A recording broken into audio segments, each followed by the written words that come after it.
హ్మ్. ఒక నిరుద్యోగులు ఈ ఒక ఇంద్రానో హ్మ్. ఎల్లయ్యనో పుల్లయ్యనో కలిస్తే మొత్తం నిరుద్యోగులకు వీళ్ళ హ్మ్. పక్షాన వీళ్ళని ముందు పెట్టి మా కోసం మా కొట్లాడండి మాట్లాడండి అని వీళ్ళని ముందు పెట్టలేదు. అంటే వాళ్ళు వీళ్ళకు అనేది వీళ్ళకే ఏందంటే మీరు నోటిఫికేషన్ ఇస్తే మేము ప్రిపేర్ అయితాం గదా! అనేది వాళ్ళ వర్షన్. నేను విషయం లేదు. హ్మ్. వీళ్ళకు ఇక్కడ ఇందిరా కావచ్చు, అశోక్ కుమార్ కావచ్చు, జనార్దన్ కావచ్చు, హ్మ్. సింధురెడ్డి కావచ్చు, వీళ్ళకు ఒక నలుగురు ఐదుగురు కలిసి హ్మ్.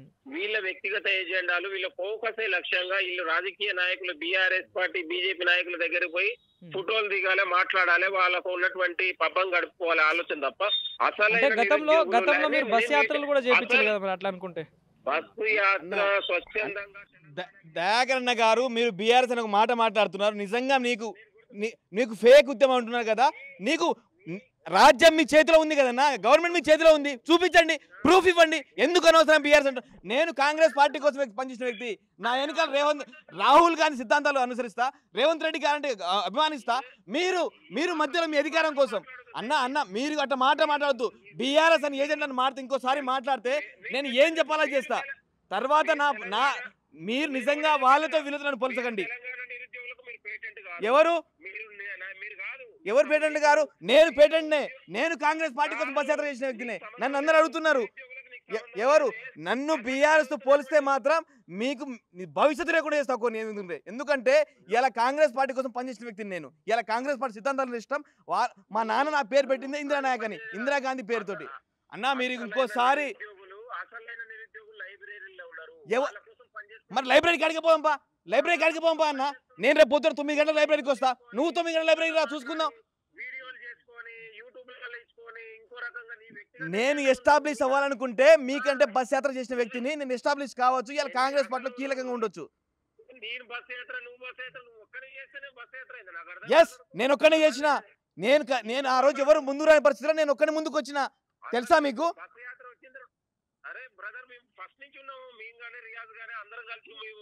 ఎవరు మరి ఎవరు? అదే మీ రియాజ్ గారికి ఫోన్ చేయండి, అదే మీ ACC Ajay Kumar sir phone చేయండి, మీ కాంగ్రెస్ పార్టీ పెద్దలకు ఫోన్ చేయండి. మీరు ఎస్టాబ్లిష్ అనకండి, బీఆర్ఎస్ అని చెప్పకండి. బీఆర్ఎస్ అని చెప్తే మాత్రం ఇంకొకసారి నేనే ఉరికిచ్చి కొడతా ఎవరైతే నాకు బీఆర్ఎస్ చెప్తే. ఎందుకంటే కాంగ్రెస్ పార్టీ సిద్ధాంతాలు అంటే నాకు ఇష్టం, కాంగ్రెస్ పార్టీ అంటే ఇష్టం. నా పేరే ఇందిరానాయక్, మా నాన్న ఇందిరాగాంధీ పేరుతో పెట్టిండు. మీరు అనవసరంగా నన్ను రాజకీయంగా పులిపిస్తే మాత్రం బాగోదు. మరో నిరుద్యోగి మీతో రవికుమార్ గారు కూడా మాట్లాడతారట. అన్నా రవికుమార్ మాట్లాడతారట. అన్న నమస్తేనే. చెప్పండి బ్రదర్. అన్న ఏమన్నా మా మీద ఏమన్నా కక్ష పెట్టుకున్నారన్నా మీరు? మరి ఇంకెందుకన్నా మమ్మల్ని దగ్గరుండి అరెస్ట్ చేపిస్తున్నారు, మమ్మల్ని దగ్గరుండి కొట్టిస్తున్నారు, మీరు మమ్మల్ని దగ్గరుండి అరెస్ట్ చేపిస్తున్నారు. ఎందుకు? నిరుద్యోగులు అంటే తెలంగాణలో ఉన్న నిరుద్యోగుల మీద కక్ష ఎందుకు మీకు? మీరు ఎందుకు కక్ష పెట్టుకున్నారు? అలా రాజ్యహింసకు పాల్పడుతుంటే మీరు కూడా ఇటువంటి స్టేజ్ నుంచి వచ్చింది కదా, రాజ్యహింసకు పాల్పడుతుంటే పోలీసు వాళ్ళు రాజ్యహింసకు పాల్పడుతుంటే రాజ్యంలో మీరుండి ముందలుండి మమ్మల్ని అరెస్ట్ చేస్తారా? ఎవరు? కోచింగ్ సెంటర్ కాదు, కోచింగ్ సెంటర్ ఒక నిరుద్యోగ నన్ను ఒక నిరుద్యోగిగా మాట్లాడుతున్నా. రా అన్న, ఇక్కడ అన్న నేను చెప్పేది నువ్వు రా. అశోక్ నగర్ చౌరస్తాలో నేను లైబ్రరీలో ఉండకపోతే, మేము ఉండి చదవకపోతే నేను ముక్కు నెలకు రాస్తా. మీరు ప్రతి ఒక్కరిని ఉద్యమం మేము చదువుకున్న వాళ్ళమన్నా, భారత రాజ్యాంగం చదివినాం, భారతదేశ రాజకీయాలు చదివినాం, మాకు అన్యాయం జరుగుతుంది, మేము ఎందుకు పోరాడరాదు?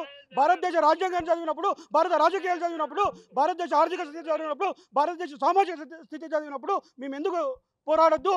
మాకు అన్యాయం జరుగుతుందే పోరాడొద్దా? 2 లక్షల ఉద్యోగాలు ఇస్తామన్నారు. అవునన్నా, ఇప్పుడు 2 లక్షల ఉద్యోగాలు అన్నప్పుడు మీరు ఈరోజు నేనేమనుకున్నా అంటే మీరు కూడా వచ్చి నిలబడతారంటే నిరుద్యోగుల పక్షాన్ని నిలబడతారేమో అనుకున్నా. కానీ మీరు కూడా కాంగ్రెస్ పార్టీలో నిరుద్యోగి అన్నా, అది మీరు మర్చిపోద్దన్నా,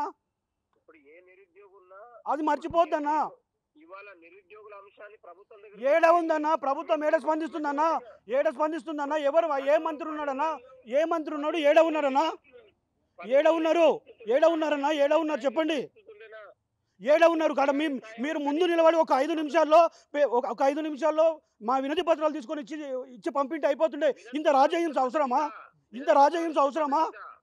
రాజహింస ఒక చేత్తో బుక్ పట్టుకొని ఇంకో చేత్తో మీరు బుక్కును అవమానించారు, మీరు సరస్వతి దేవిని అవమానించారు. ఈరోజు మమ్మల్ని కాదు, యావత్ తెలంగాణ నిరుద్యోగుల ఆత్మగౌరవాన్ని అవమానించారు. ఇది మీకు చెప్తున్నా చూడన్నా. మీరంటే పద్ధతి కాదు. ఇది పద్ధతి అన్న, ఇంకేం పద్ధతి అన్న? యావత్ అంటేనే గాంధీ భవన్ అంటేనే తెలంగాణ ప్రజలకు ఏడ ఉందన్న, ఏడ ఉందన్న, ఏడ ఉంది? ఒక శాంతికి నిదర్శనం. ఇప్పుడు అశాంతికి ఈ రోజు అటువంటి గాంధీ భవన్ లో గాంధీ భవన్ ముందే అశాంతిని నెలకొల్పినారు మీరు. 1000 మంది పోలీసులను నిలబెట్టి మీరు దేవాలయం అన్నారు కదా, దేవాలయానికి 100 మంది 1000 మంది పోలీసులు ఎందుకు? ఆ దేవాలయానికి 1000 మంది పోలీసులు ఎందుకన్నా? ఎవరి కోసం అన్నా? ఎవరి కోసం అన్నా? మేమేమైనా రౌడీలమన్నా? మేమేమైనా గూండాలమన్నా? మేమేమైనా ఉగ్రవాదులమన్నా? మేము శాంతితోనే ఉన్నామన్నా. శాంతితో వచ్చాం. పుస్తకం పట్టుకొని ఒక చేత్తో పుస్తకం పట్టుకొని ఇంకో చేత్తో వినతి పత్రం పట్టుకొని వచ్చినామన్నా. మీరు ఎక్కడ ఉన్నారు? మీరే మమ్మల్ని లోపలికి తీసుకొని పోయి ఒక 2 నిమిషాల్లో మా వినతి పత్రం ఇచ్చి మా విధానం ఏందో అని యూనిట్ అయిపోతున్నాయి కదన్నా. ఇంత రాద్ధాంతం చేసి ఇప్పటి వరకు స్టేషన్ బయటకి ఇప్పుడు వచ్చినామన్నా.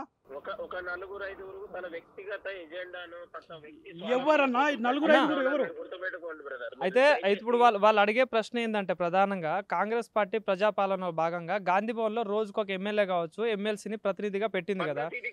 వినండి. సో ఆ ఎమ్మెల్యేకి వినతి పత్రం ఇద్దామని వచ్చినాం, మమ్మల్ని ఎందుకు నిర్బంధాలు చేస్తా ఉన్నారని వాళ్ళ ప్రశ్న.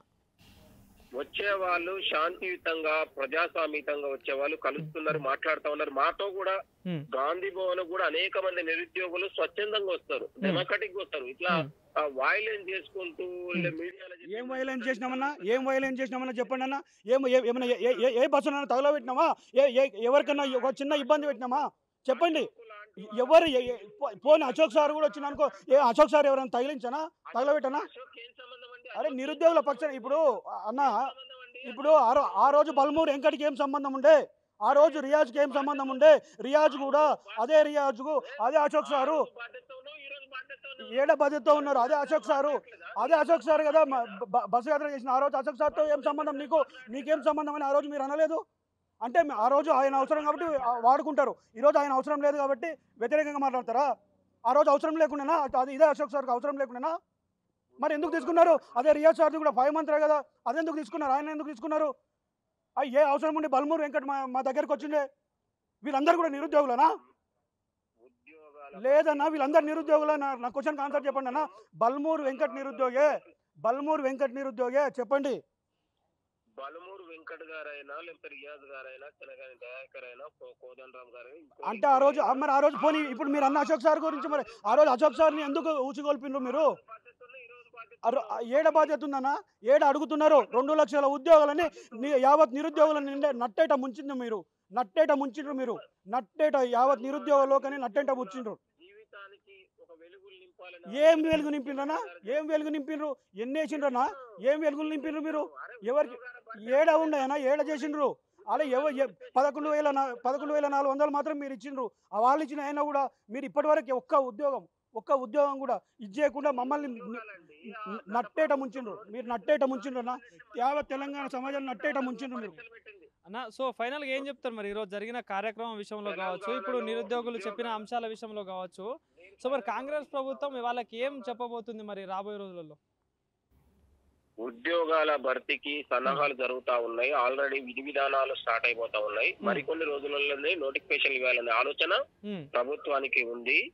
నిరుద్యోగులు జీవితాల పట్ల, నిరుద్యోగుల పట్ల ప్రభుత్వం కన్సర్న్తోనే ముందుకెళ్తా ఉంది. కొంతమంది బీఆర్ఎస్ పార్టీ యొక్క వ్యవహారశీలి, బీఆర్ఎస్ పార్టీ యొక్క ఎజెండాని కొంతమంది ఒక 4-5 దీన్ని నిరుద్యోగుల మధ్య ప్రభుత్వానికి ఉన్నటువంటి స్నేహబంధాన్ని, ఉన్నటువంటి అనుబంధాన్ని, దాన్ని అగాధం సృష్టించేటట్లు దాని మధ్యలో ఒక గ్యాప్ పెంచే ప్రయత్నం జరుగుతా ఉంది. గ్రామాలలో, జిల్లా లైబ్రరీలలో, చిక్కడపల్లి లైబ్రరీలో, ఓయూ లైబ్రరీలో చదువుకునే నిరుద్యోగ యువత కోసం ప్రభుత్వం సిద్ధంగా ఉంది. వాళ్ళు ఎక్కడ కూడా వైలెన్స్ కోరుకోవట్లేదు, ముట్టడిని కోరుకోవట్లేదు. చాలా శాంతి వాళ్ళు కూడా ఏమంటా ఉన్నారంటే మేము ప్రశాంతంగా శాంతియుతంగా వినతి పత్రం ఇవ్వడానికి వచ్చినామని చెప్పేసి ప్రభుత్వం పట్ల అత్యంత విశ్వాసంతో ఉన్నారు కాబట్టి వాళ్ళు చదువుకుంటున్నారు. వాళ్ళకి ఇక్కడ వాళ్ళ ప్రైవసీని, వాళ్ళకు ఉన్నటువంటి ఒక విద్యా వాతావరణాన్ని వీళ్ళు చెడగొట్టే ప్రయత్నం, అశోక్ లాంటి వాళ్ళు చెడగొట్టే ప్రయత్నం జరుగుతా ఉంది. మేము నిరుద్యోగుల సమస్యలు వినడానికి ఎక్కడికైనా వస్తాం. ఇవాళ ముఖ్యమంత్రి గారి దగ్గరికి, మంత్రుల దగ్గరికి ఏదైనా సమస్యల నుండి తీసుకెళ్తున్నాం. గతంలో గ్రూప్ 2 వాయిదా, గ్రూప్ 2 డిఎస్సి ఒకేసారి ఉందంటే మనం ప్రభుత్వం దగ్గర కూర్చొని ఇది కాదు ఇది అన్నప్పుడు మంత్రులు, ప్రభుత్వం ఉన్నటువంటి సంబంధించి ముఖ్యమంత్రి గారు అందరూ కూడా కూర్చొని ఓకే అయితే వాయిదా ఇస్తే నష్టం ఏందని విన్నారు. గతంలో ఇవాళ టీజీపీఎస్సీ గాని గతంలో ప్రభుత్వం గాని ఇక్కడ కూడా సంబంధాలు లేవండి. ఇవాళ మేము ప్రభుత్వానికి నిరుద్యోగులకు మధ్యలో ఉండి ఇవాళ నిరుద్యోగులకు ఏమైనా ఇబ్బంది అయినప్పుడు మేము ప్రభుత్వం దగ్గర తీసుకెళ్లి ఇవాళ మధ్యవర్తిగా ఉండి కోఆర్డినేట్ చేస్తున్న ఒక లింక్ ఉంది మా నిరుద్యోగులకు మా మధ్య ప్రభుత్వానికి. ఏదన్నా గతంలో అసలు నిరుద్యోగులే గాని టీజీపీఎస్సీ అంశాలు కానీ పట్టించుకున్న నాదులే లేకపోయా. ఇవాళ ఒకవైపు సిలబస్ కమిటీ వేసింది, ఇవాళ పరీక్షల అంశాన్ని మార్పు జరుగుతా ఉంది. ఇవాళ ప్రభుత్వం వచ్చిన తర్వాత అనేకమైనటువంటి మార్పులు జరిగింది. గత ప్రభుత్వంలో నోటిఫికేషన్ వేసి ఉద్యోగాలు పెట్టకుండా కోర్టు చుట్టూ ఏ నోటిఫికేషన్ వేసినా కోర్టులలో ఆగిపోయేది. ఏ నోటిఫికేషన్ కూడా లీగల్ ఇష్యూస్ బయటకు వస్తుంది. మనం ప్రభుత్వం ఏంటంటే అత్యంత పారదర్శకంగా కోర్టు లీగల్ ఇష్యూస్ లేకుండా చట్టబద్ధమైన ఉన్నటువంటి న్యాయబద్ధంగా నోటిఫికేషన్ ఇవ్వడానికే ఈ సమయం పట్టింది. రైట్ థ్యాంక్ యూ లైవ్ లో జాయిన్ అయ్యేందుకు.